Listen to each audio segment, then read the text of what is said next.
박사님이 쓰신 하나님을 의뢰함을 가지고 공부하겠어요. 오늘은 10일과 자기 자신에 대해서 하나님을 의뢰하는 것을 할 거예요.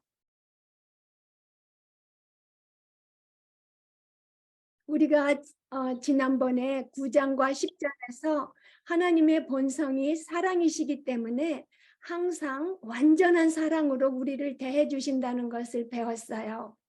그래서 오늘 자기 자신에 대해서 하나님을 의뢰하는 것을 배울 것인데, 우리가 자기 자신에 대해서 하나님을 의뢰하려고 할 때에 우리가 꼭 기억해야 하는 것이 바로 하나님의 본성이에요.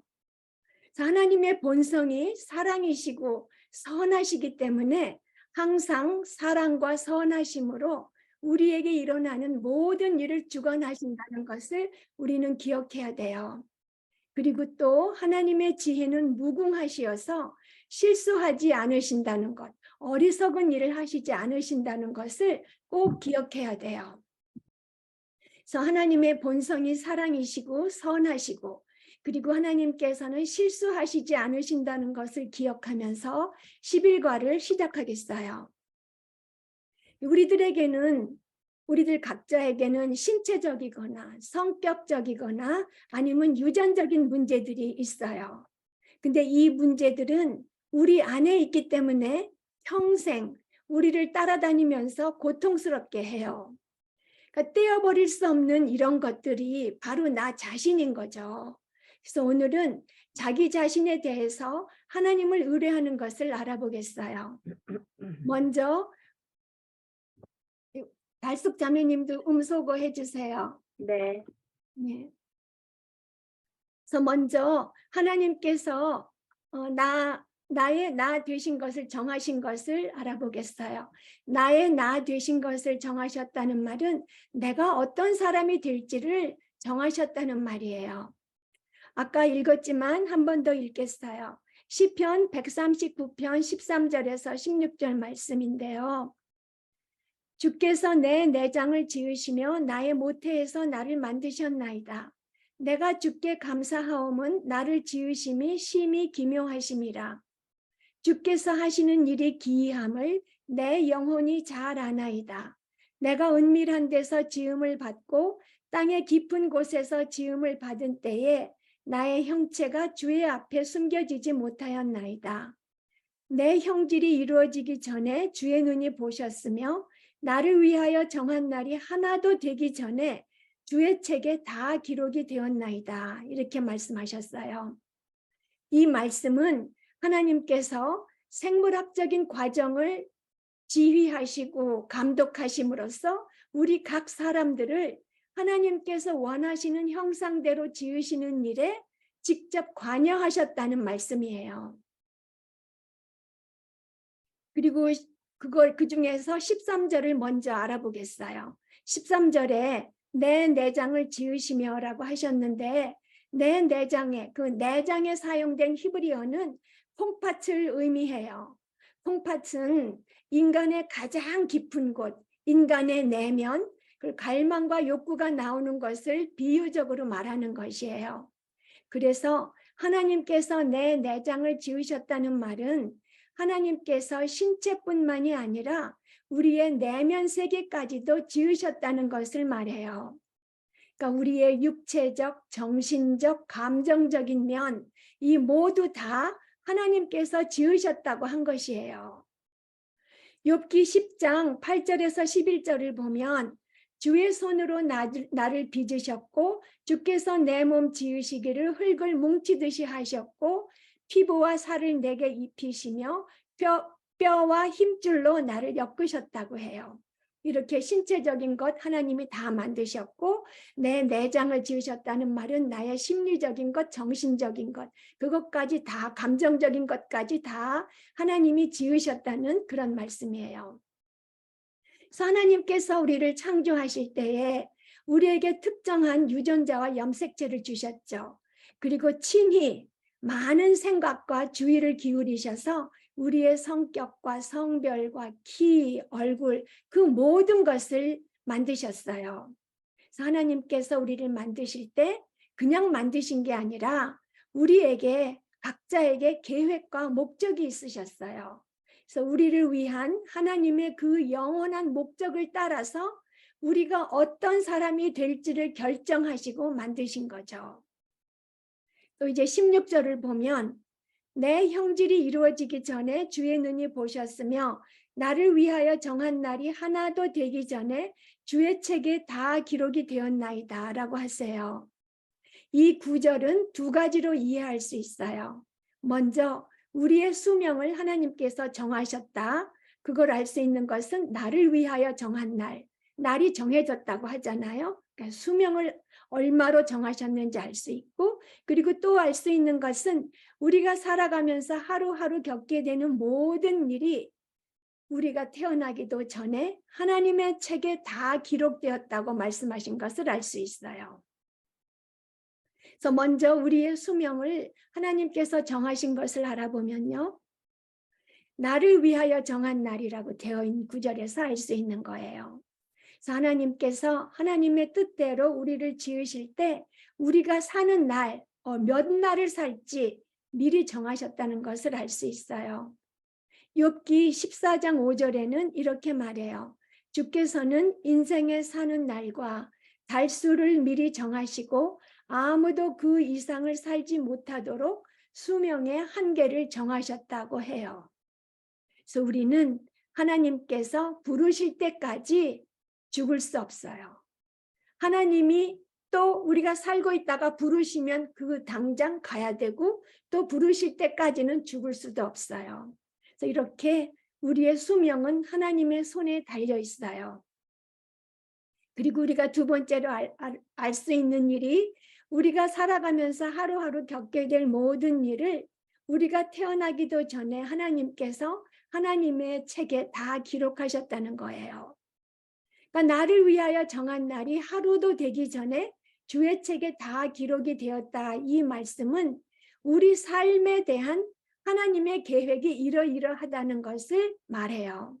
그래서 우리는 그 하나님의 계획에 따라서 하루하루 일을 겪으며 살아가고 있어요. 하나님께서는 우리를 하나님의 갖고 계신 그 계획에 따라서 우리 각 사람을 고유하게 창조하셨어요. 그 계획에는 우리가 태어날 가정과 사회적 배경과 인생에 살면서 일어날 모든 사건들, 기쁜 일, 슬픈 일 모두가 포함되어 있고요. 또 우리가 가진 능력이나 결함이나 그리고 우리의 됨됨이와 행위까지 다 들어있어요. 우리의 됨됨이와 행위라는 것은 됨됨이는 우리가 어떤 사람이 될 것인지 그것을 말하고 행위라는 것은 무엇을 할 것인지 그것을 말해요. 그래서 우리의 됨됨이와 행위가 들어있다는 것은 우리가 어떤 사람이 되는 것과 우리가 무엇을 할 것인지 그것이 하나님의 계획에 들어있다는 말이에요. 그래서 하나님께서 만약에 우리에게 장애가 있다면 그 장애가 우리를 위해서 하나님께서 계획하신 그 삶에 꼭 맞기 때문에 하나님께서 주신 것이라고 우리가 이해해야 되는 거예요. 장애가 있을 때 얼마나 힘들어요. 그렇지만 그 장애가 우리를 위해서 계획하신 그 삶에 꼭 들어맞기 때문에 하나님께서 주신 것이라고 우리가 받아들여야 되는 거죠. 출애굽기 4장 11절에 보면 하나님께서 신체적 장애에 하나님께 책임이 있다고 말씀하신 것 우리가 다 기억하죠. 그리고 하나님께서는 또 기쁘신 뜻대로 우리에게 행해 주신 것이 있는데 바로 우리를 구원하시어서 우리를 그리스도의 몸이 되게 하신 것이에요. 그리고 절대 주권으로 우리 각자에게 그리스도 몸 안에서 맡아야 할 기능을 정해 주셨어요. 그리고 그 기능을 수행하는 데 필요한 은사들도 다 주셨어요. 그런데 이 주신 은사도 우리가 구원받고 나서 주신 것이 아니라 우리를 위하여 정한 날이 하루도 되기 전에 미리 계획하신 것이에요. 이미 우리가 태어나기 전에 하나님의 책에 기록된 것이에요. 이렇게 하나님께서 우리의 내장을 지으시고 모태에서 우리를 만드신 것은 우리가 태어나기 전부터 하나님께서 우리에게 가지고 계신 그 계획을 우리로 하여금 이루도록 준비시키시기 위해서예요. 그래서 우리가 하나님께서 우리를 만드실 때 내장을 지으시고 우리 신체뿐만이 아니라 정신적, 감정적, 지능적 그 모든 것을 지으실 때 우리가 태어나기 전부터 하나님께서 우리에게 갖고 계신 그 계획을 우리로 하여금 이룰 수 있도록 준비시키도록 만드셨어요. 그래서 나의 나 된 것은 생물학적인 면이나 환경의 산물이 아니에요. 다 하나님께서 나를 위하여 계획하신 것이에요. 내가 하나님께서 나를 위해서 계획하신 삶을 살고 있다는 것을 생각하면 우리 인생이 뭐 이래도 좋고 저래도 좋고 그냥 그렇게 가치 없는 것이 아니죠. 하나님께서 나를 위해서 계획하신 삶을 살고 있다는 것을 생각하면 가슴이 벅차죠. 내가 홀로 태어나서 홀로 살고 있는 것이 아니라는 것을 생각하면 하나님께서 계획하신 그 삶을 살고 있는 것을 생각하면 기쁨도 오고 평안도 오죠. 그래서 하나님께서는 우리의 수명을 미리 정하셨고 또 우리가 살아가면서 하루하루 겪게 될 모든 일을 우리가 태어나기도 전에 하나님의 책에 다 기록하셨어요. 이제 자기 자신을 용납하는 것을 알아보겠어요. 현재의 자기 자신에 대해서 하나님을 믿고 의뢰하는 것을 알아보겠어요. 장애와 결함을 어떻게 받아들일지 보면은요. 요한복음 9장 3절에 보면 어떤 사람이 왜 소경으로 태어났느냐라고 하는 질문에 예수님께서 이렇게 말씀하셨죠. 이 사람이나 그 부모가 죄를 범한 것이 아니라 그에게서 하나님의 하시는 일을 나타내고자 함이라고 하셨어요. 그 소경이 된 사람이나 부모나 책임이 있다고 하지 않으셨죠. 하나님께서 하시는 일을 나타내고자 한다는 이 말씀 우리는 잘 알고 있어요. 그렇지만 막상 장애와 같은 고난이 나에게 닥치면 왜라는 의문이 들죠. 힘들죠.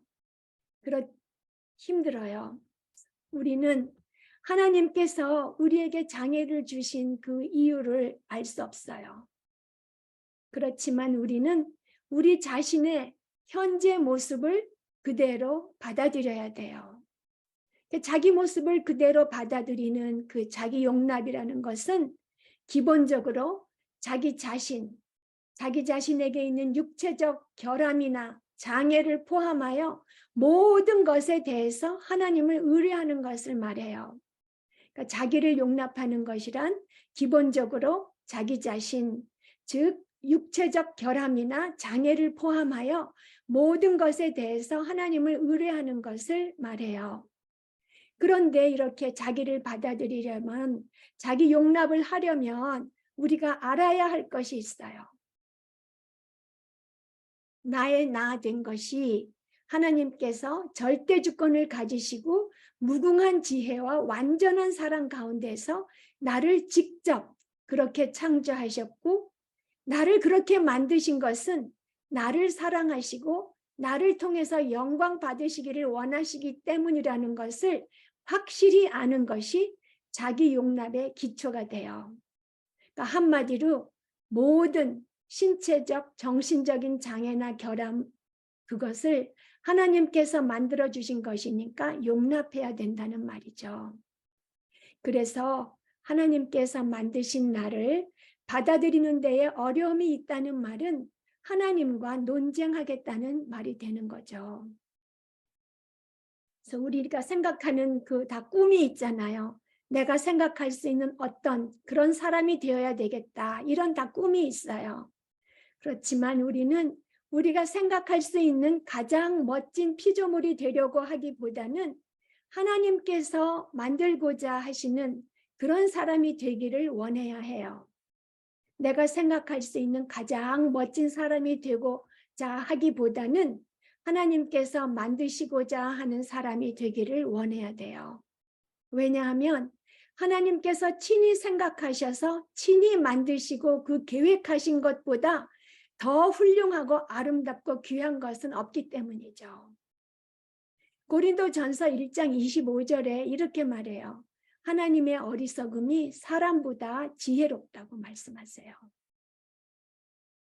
나를 위하여서 하나님께서 갖고 계신 계획이 내가 나를 위하여 갖고 있는 계획보다 더 훌륭하고 귀하다는 것을 믿고 하나님을 의뢰해야 되는 거죠. 그래서 우리 자신의 결함이나 장애에 대해서 우리는 이렇게 기도할 때 해야 돼요. 책에 있는 것을 읽어드리겠어요. 하나님 아버지, 나의 이 연약한 점들은 아버지의 하시는 일을 나타내기 위한 것입니다. 아버지께서 나를 이렇게 만드신 것은 아버지께서 나를 사랑하시고 나를 통해서 영광을 받으시기 위함인 것을 믿습니다. 나의 나 된 것에 대해 하나님을 믿고 의뢰하겠습니다. 라고 기도하며 그런 마음으로 살아야 되는 거죠. 그러니까 우리를 현재의 모습으로 지으신 하나님께서는 참으로 지혜로우셔서 우리에게 가장 좋은 것이 무엇인지 아시고 또 무궁한 사랑과 절대 주권으로 하나님의 선하신 목적을 이루시는 분이라는 사실을 끊임없이 기억하고 자신에게 가르치면서 자신에 있는 그런 장애나 단점을 용납하도록 우리가 부단히 노력해야 되는 거죠. 그렇지만 우리가 자기를 용납한다고 해서 우리 안에 있는 죄된 옛 성품까지도 그대로 받아들여서는 안 되는 거죠. 하나님께서 본래 지으신 목적에서 벗어난 것이 있다면, 죄가 있다면 반드시 회개하고 버려야 하죠. 그런데 어떤 게 죄인지 우리가 어떻게 알겠어요? 그래서 하나님 말씀을 읽어야 되는 거죠. 하나님 말씀에 어떤 게 죄라고 나와 있잖아요. 하나님 뜻에 합하지 않은 것은 다 죄라는 것을 우리가 인정하고 버려야 되는 거예요. 그래서 우리에게 있는 장애와 결함은 언제나 우리를 따라다녀요. 그렇기 때문에 더더욱 우리는 끊임없이 하나님을 믿고 의뢰하기를 배워야 하죠. 주께서 내 내장을 지으시며 나의 모태에서 만드셨다는 것을 자기 자신에게 가르쳐야 해요. 그래서 나의 장애나 결점에 대해서 하나님께 감사드리며 의뢰할 뿐만이 아니라 또한 장점이나 재능에 대해서도 하나님께 감사해야 돼요. 고린도전서 4장 7절을 보면 누가 너를 남달리 구별하였느냐? 내게 있는 것 중에 받지 아니한 것이 무엇이냐? 내가 받았은즉 어찌하여 받지 아니한 것 같이 자랑하느냐고 하셨어요. 우리가 가진 모든 능력과 학식, 부, 지위, 영향력 이런 모든 것 다 하나님께서 주신 것이죠. 이런 모든 장점과 재능을 하나님의 영광을 위해서 사용해야 되고 또 하나님 앞에 겸손해야 돼요. 겸손해야 하고 하나님께 감사해야 되죠. 그리고 또 우리가 장점, 단점 뿐만 아니라 현 상황도 하나님을 믿고 의뢰해야 돼요. 책에 제리 브리지즈 박사님의 이야기가 있죠. 박사님은 하나님께서 박사님을 선교사로 해외에 나가기를 원하신다고 생각하고 있었어요. 그래서 선교기관에서 행정을 보면서 하나님께서 내가 이걸 잘하는 걸 보니 나를 행정을 보는 일에 부르셨을지도 모른다라는 생각이 들었지만 행정을 보는 것은 임시이고 기회가 닿는 대로 직접 선교 사역에 뛰어들어야 되겠다고 생각하고 계셨대요. 그런데 나중에 이런 생각을 하는 것은 나를 위한 하나님의 계획을 받아들이고 싶지 않다고 하는 것이라는 것을 깨달으셨대요. 그래서 하나님께서 계획하신 대로 하기를, 그러니까 하나님께서 계획하신 대로 되기를 주저하기 때문에 현재 하고 있는 일에 만족하지 못하였구나라는 것을 알으셨다는 거죠. 그래서 우리가 하나님께서 계획하신 그것이 되기를 주저하는 것, 그것이 하나님과 분쟁하는 거라 그랬죠.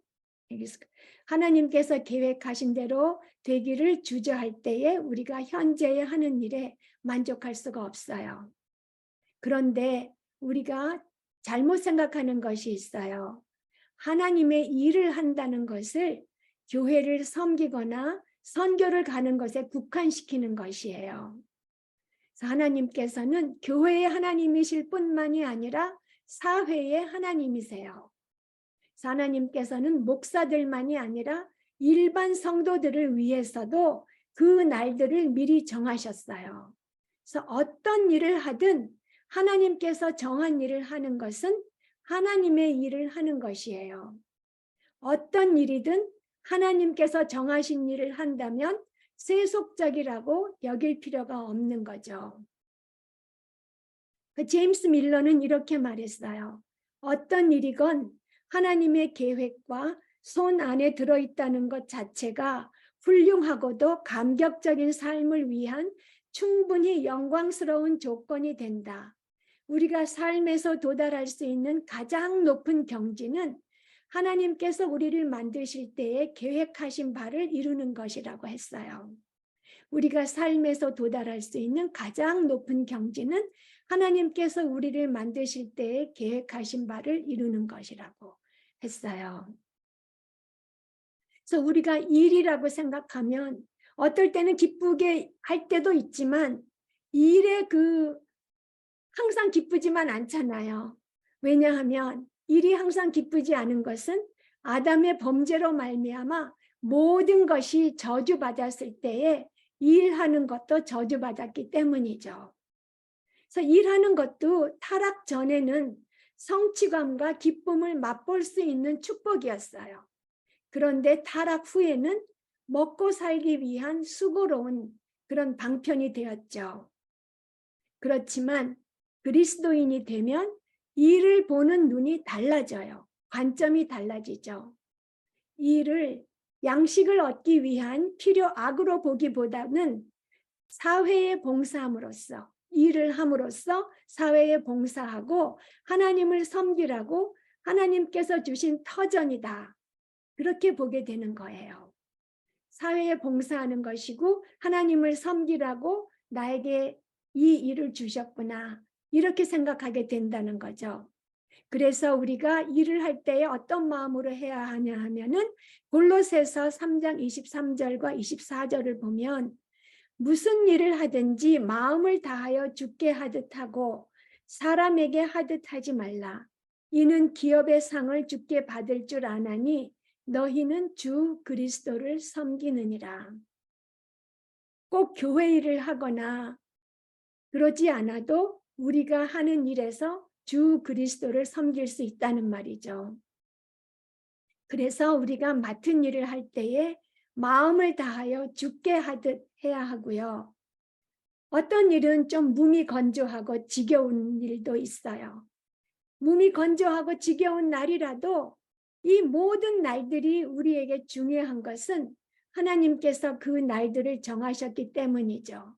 그래서 그 날들을 정하신 것에는 그 일들도 정하신 것이에요. 그날에 속한 모든 일을 하나님이 정하셨잖아요. 그래서 그 날들과 그 날에 할 모든 일들을 하나님께서 정하셨기 때문에 맡은 일을 성실하게 함으로써 우리는 하나님을 영화롭게 해야 되는 거예요.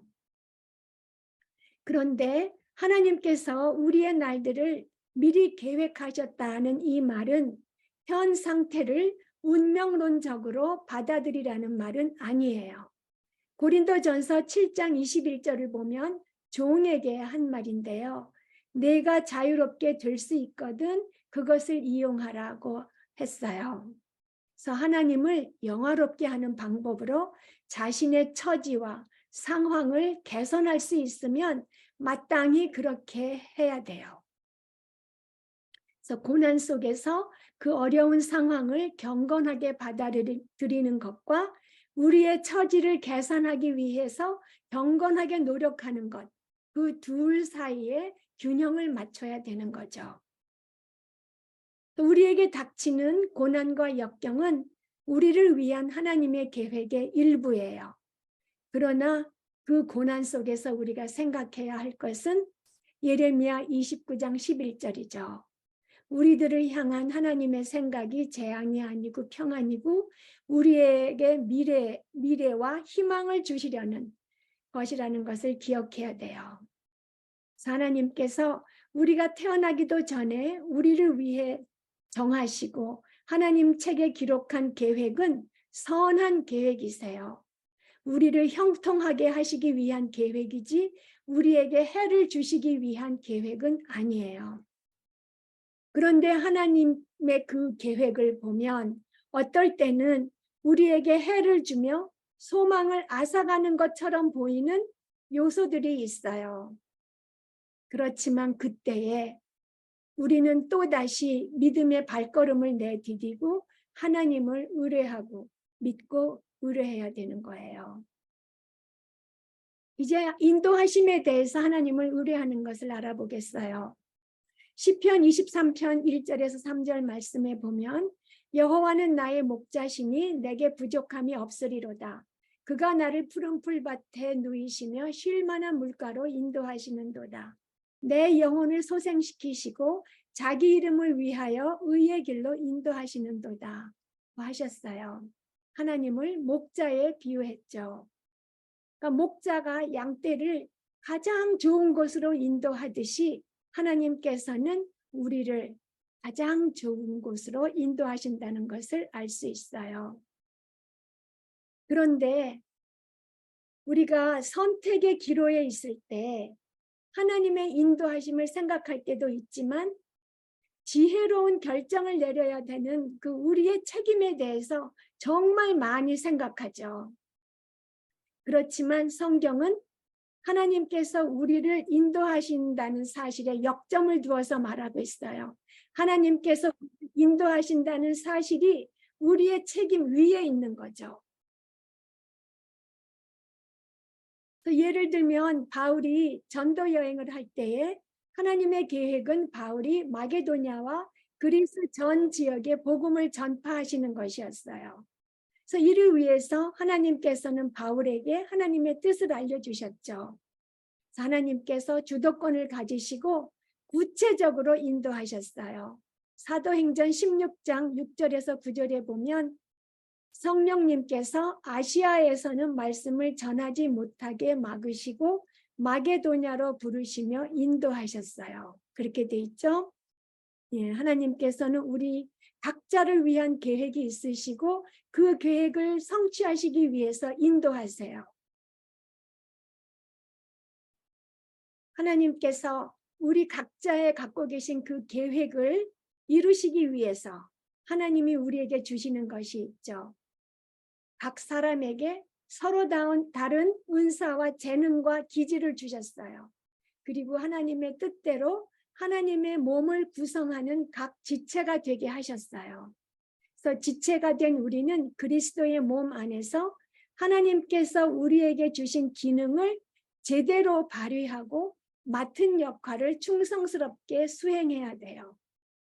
그 하나님이 주신 그 은사를 바로 찾아서 자기가 해야 할 일을 찾아서 해야 되는 거죠. 그 올바른 자리에서 섬기는 것이 중요한 거예요.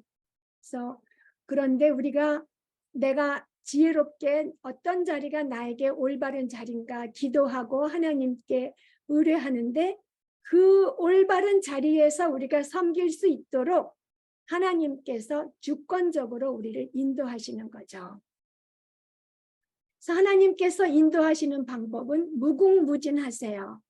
시편 기자는 139편 17절에 하나님이여 주의 생각이 내게 어찌 그리 보배로우신지요 그 수가 어찌 그리 많은지요 라고 찬양했어요.